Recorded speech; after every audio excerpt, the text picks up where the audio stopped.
আসসালামু আলাইকুম। আজকে আমি আপনাদের সাথে শাহী টুকরা রেসিপিটি শেয়ার করব। শাহী টুকরা তৈরি করার জন্য কি কি উপাদান প্রয়োজন চলুন দেখে নিই। প্রথমে আমি একটি পাত্রে 3 কাপ পরিমাণ লিকুইড দুধ নিয়ে নিয়েছি। এরপরে পাউরুটি আমি আমার পছন্দ মতো একটি শেপে কেটে নিয়েছি।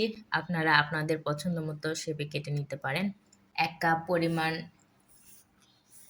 বাদাম ব্লেন্ড করে নিয়েছি।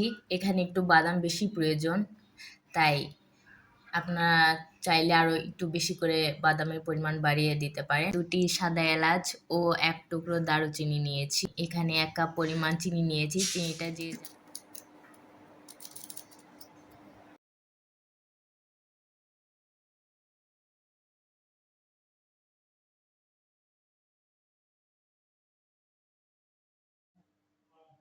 দেখুন, পাউরুটির টুকরোগুলো আমি একটু কড়া করে ভেজে নিয়েছি।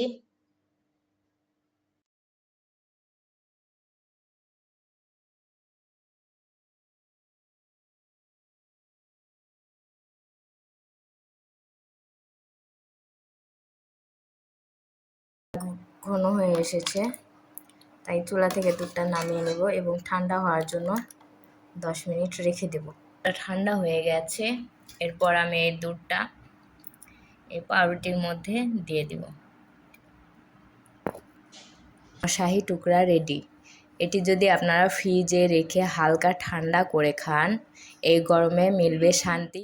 আপনারা আমার চ্যানেলটি সাবস্ক্রাইব করে দিবেন, লাইক, কমেন্ট এবং শেয়ার করে দিবেন। আসসালামু আলাইকুম।